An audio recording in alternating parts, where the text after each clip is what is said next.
This past Wednesday, on December 2nd, in San Bernardino, California, husband and wife Tashfeen Malik and Saheed Rizwan Farouk went on a massacre at the Inland Regional Center, killing 14 people and injuring 21 others. But of course, if you were following along in real time or in the days that have followed since then, you probably heard something entirely different. The narrative and reality diverged into two completely different camps. Now, what I saw play out and what many other people saw play out was something we've become used to at this point. The very first thing that social media latched onto and mainstream media started to support with news articles was, here we go again, another white spree killer. You could not go on any social media platform on December 2nd when this was happening and not see tweet after tweet or post after post of people saying the same thing. It's a white guy. Or goddamn NRA. It's the gun owners' fault. It's those white supremacists that are doing it once again. And even as information slowly began to trickle out, as more and more people found out about what was really taking place, they wouldn't let go of that narrative. At first it was, horrible white people are doing it. It's the NRA's fault. It's the gun owners' fault. And when the name of the first suspect came out, that it was Farouk, that it wasn't some guy named Bill Johnson, that it wasn't a Bob Allen, but a Farouk. It suddenly went from goddamn white people, goddamn gun owners to, well, let's be reasonable. Let's not jump the gun. Clearly, this is a case of workplace violence because Farouk was attending a holiday party being thrown at a conference center adjacent to the Inland Regional Center. Now, the Inland Regional Center serves as a place for the disabled and the mentally handicapped to get community services. Now, to give you an example of what I'm talking about, here's the prototypical tweet that you would have seen taking place at the very beginning of the San Bernardino shooting. We can eliminate mass shootings today. Make it illegal for white men ages 15 to 65 to own guns.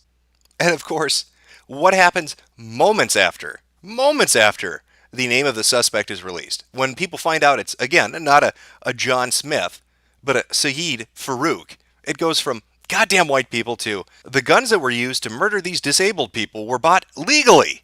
Why are guns legal? And it wasn't just average people. It wasn't your average Joe or semi-celebrity as we see in that specific tweet. But you had people in alternative media and even mainstream media pushing the same thing, such as Cenk Uygur, who threw his hands up in anger and damned the NRA.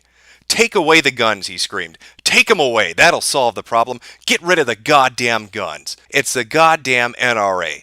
That's Cenk Uygur. Now his tone changed a hell of a lot the very next day when suddenly the names and identities of the individuals involved in the shooting were released. And then of course he got up apologetically in a very calm demeanor and said, well, let's be reasonable. Not all Muslims. But this is par for the course nowadays, isn't it? We can never talk ill of any other group but white people. It's easy to pick on the white guy. It's easy to pick on the NRA. It's easy to pick on the gun owners. They're horrible people. They're terrible people. Don't you know what they do? Don't you understand that the reason this shooting happened is because the NRA was involved? Do you know what the NRA stands for? No retards allowed. Oh, that's right. It was part of their eugenics program. They were going to go euthanize the mentally handicapped receiving services at the Inland Regional Center. It all makes sense. Hallelujah. I've been enlightened by the truth. Thank you, Cenk Uygur, and all the other people on Twitter that helped to show me the way, to tell me the truth of what was really going on. This entire situation, though, is a little more insane than that. It's not a surprise to me, or a majority of people who are used to dealing with social media and the mainstream media when it comes to issues like this, that this is the tactic it took. However, what might be surprising to some is the follow-up that has taken place in the days after that. Now, the FBI and the ATF and the local law enforcement were all involved in taking down these people. There was a coordinated effort to find out who they were, where they were, to find them and to contain them or to kill them. And if you watch the events play out in real time, you'll see that the police did that. They took them down. They stopped these people. Now, people have questions in regards to the events of that day. How was this organized? They were wearing body armor, according to some. They had bulletproof vests. They had long guns. If you've watched the streams that were happening and taking place in real time, that was what it was described as. They have long guns. We can't really go into detail, but we know they're more than a few inches, but less than 5 feet, so we'll call them long guns. Regardless, the suspects were well armed. They were ready, capable, and able to cause a lot of damage. Now, for some saying, oh, it's just workplace violence. Okay, so it's not a white guy, and so it's not the NRA that's responsible for this. Clearly, Farouk, he must have had an issue. Maybe it was the holiday party.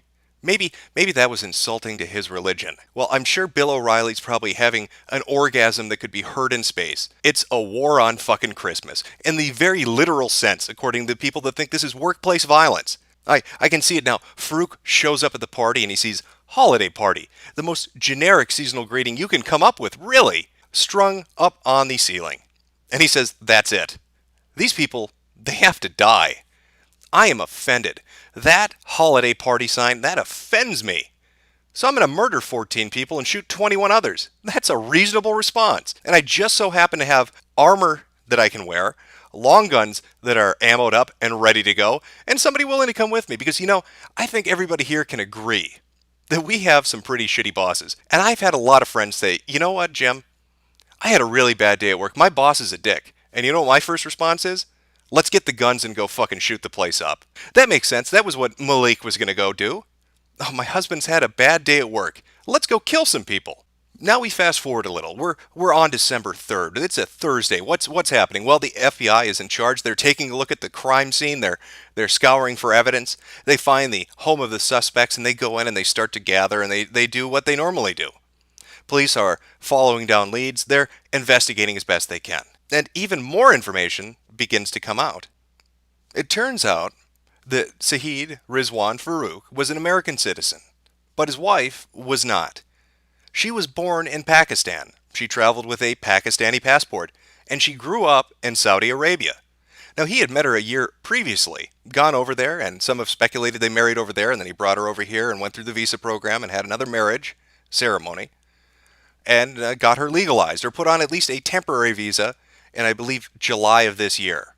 So now our story is starting to evolve. It's gone from the horrible white NRA people to two Americans having workplace violence episodes to one American and one foreign national. Now, as the FBI continues their investigation, they begin to find some interesting things. Now, what did they find? Well, what they found was that Mr. Farouk and his wife had contact with 5 individuals, not 1, not 2, not 3, not 4, 5 individuals that the FBI had previously opened investigations on for possible terrorist activities. One of the individuals they contacted was associated with the Shabab, the Islamist militant group in Somalia. Another of the individuals was located in, take a guess, where do you think they might be? What might be in the news right now in relation to terrorist attacks happening around the world? What possible country could this other person they were in contact with be from? If you guessed Syria, congratulations. You're a racist. But you're also correct. So here we go again. Now it's not just workplace violence. Now these two individuals, one of whom was a Pakistani, the other an American, both devout Muslims, and they were devout Muslims. The father of Farouk said that he prayed every day, that all he really did was go to work, read the Quran, and pray. And you have his wife who came from the Middle East and was also highly devout. Well, now this couple, who are in the United States, these two devout Muslims, are in contact with terrorist suspects around the world, not just in one country, but in multiple countries. And so we slowly see the workplace violence idea disappear a little bit. It kind of fades away. So now we're finally getting somewhere. I mean, this must mean that the FBI is really on top of it. They just started their investigation into this, and so they're probably going to be combing over that residence for the next couple of weeks. They're really going to be digging deep and looking at the evidence. They're going to be going through everything, photographing everything, dusting absolutely everything, because they don't want to leave potential information behind. We don't know if these people were associated with other terrorist cells in the United States. We don't know if they had people that were working with them. We have no clue. So they're really going to investigate hard. Oh, wait, no, what is that? Oh, they're done in 24 hours. I didn't know the FBI was the McDonald's of crime scene investigation. That's fantastic. 24 hours to finish up an investigation at a residence of 2 terrorist suspects that had bomb-making equipment on the premises, that had bombs on the premises. That's, wow, I'm really stunned. A little bizarre, don't you think? I mean, that they would finish up so quickly? Well, at the very least, I'm sure that they're keeping the scene under lockdown. You never know, they might need to go back, or maybe they're going to have a different agency come in. I don't know, maybe the ATF or Homeland Security, maybe the NSA wants to take a look. Oh, what's that? Oh, we have breaking news from CNN. I'm going to go live to Anderson Cooper. What is it, Anderson? The landlord has invited you and all the other media in, is that correct? We watched him. We watched him come back with a crowbar, and he worked to get out. Finally, they got out a drill, and they opened up the door that had been barricaded with a big piece of wood. Are you fucking kidding me? So I want to try to just go through these events. I want you to follow along with me. We have a terrorist attack at a facility that helps the disabled and mentally handicapped children. 14 people are killed, 21 are injured. One suspect is a radicalized Muslim who's an American citizen. Another one is a foreigner who's married to him and is also a radicalized Muslim. They have relationships. They've been in contact with terror suspects from around the world, some of which are based in Syria. There was bomb-making equipment found on the premises, and the investigation is now suddenly over 24 hours later, and we're letting the news media trample through the scene. Does this strike anybody as being absolutely fucking insane? Because it makes me think I've taken crazy pills. I mean, I watched the coverage take place. The media was desperate not to go on television and say, Muslim terrorist. They didn't want to do it. Don Lemon of CNN refused to talk about the suspects. He refused to do it. And now here we see CNN correspondents traipsing through a crime scene, traipsing through a place that should probably still be getting investigated. Just digging through, rifling through, looking at pictures, looking around corners, grabbing things, showing social security cards, credit cards, IDs on national television. And it wasn't just CNN, MSNBC, and a lot of others were there too, doing the exact same thing. Aside from being absolutely salacious in what they were doing, it downright strikes me as being teetering really close to being illegal. But you know what? Maybe I'm being a little harsh here. Maybe I'm being too hard on social media and mainstream media and the law enforcement agencies that basically did a speed run of a crime scene. At least our government's got it under control. Oh, what's that? No, I forgot. We have Obama as a president. You know, Obama, the guy that likes to go on TV and weep. And of course, that's what he did the very first press conference he gave after the news of the San Bernardino shootings took place. He got up on TV and he cried a little.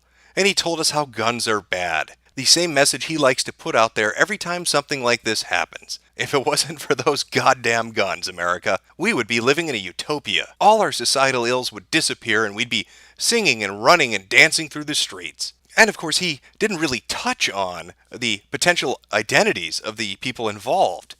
Now, he has done that later on. I mean, with all this evidence, clearly he's going to come out and condemn this as a terrorist attack by Muslim radicals.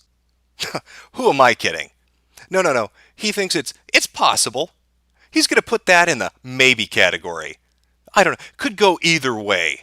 Maybe Farouk and his wife, Malik, maybe they were terrorists. Or maybe they were just angry because the printer jammed at the Inland Regional Center. You know, things happen, workplace violence. Maybe he just had one of those. He had a bad day. He had a case of the hump day blues. You know, goddamn Wednesdays, who doesn't feel like killing 14 people? Am I right? Okay, well, Obama, maybe he's detached. I mean, this is a Washington political figure. He's not there. He's not in the moment. What about California? How are the people in the California government reacting to this? California Attorney General Loretta Lynch vows to prosecute those who use anti-Muslim speech that edges towards violence. Well, thank God.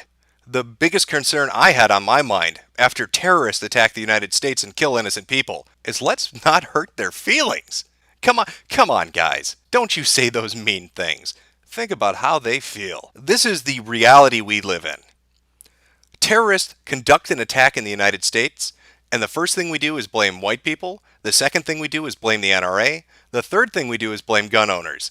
When we find out who they really are and who they're really talking to, nobody wants to mention it.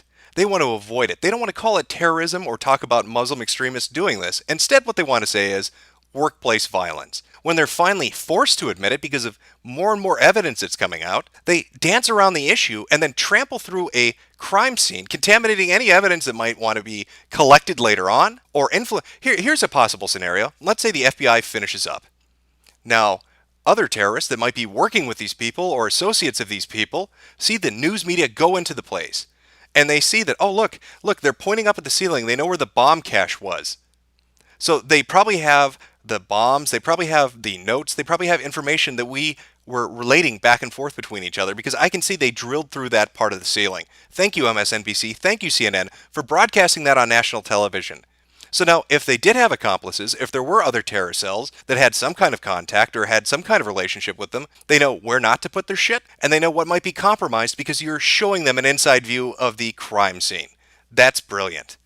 That is really brilliant. And then our politicians come out and say, maybe it's terrorism, I don't know. Let's talk about something else. How about some gun control? Or they come out and say, stop saying mean things to Muslims.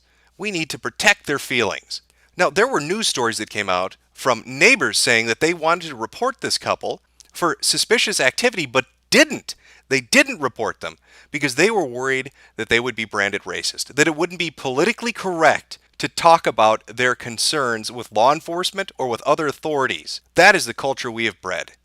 A culture that is so politically correct, that is so weak-willed and afraid to speak their mind or to call something out in the open, that we would rather let a terrorist attack happen than face the wrath of social justice and left-wing politics. Now, this isn't the only recent terrorist attack that's happened, is it? We had Paris, where hundreds of people died and hundreds more were injured. Now, look at the reaction there compared to the reaction here. What happened? What did President Hollande do in response? He got on national television and said they were going to wage a brutal war against their opposition. He called them out. He said what group was responsible. And he said, we're coming for you. Now, I want you to contrast that with Obama, who gets on TV misty-eyed and cries about gun control and says, maybe it's terrorism. I don't want to say anything. I don't want to offend anybody. Remember, feelings are important. In fact, here's a picture of when they met. This was shortly after the terrorist attacks in Paris, when Hollande was going around to get international support for his pushing against ISIS in Syria. And the telling thing about this picture and the state of America as it is today is that Obama's looking down. He's getting ready to pick up that white flag that people always jokingly said that France held tightly in its hand, and he's going to run with it like it's a goddamn torch, and he's at the Olympics. Because that is the insanity of the reality we are faced with. We live in the day and age where France is the one standing up and picking a fight, and America is the one clutching its white flag because they're scared they're not going to be politically correct.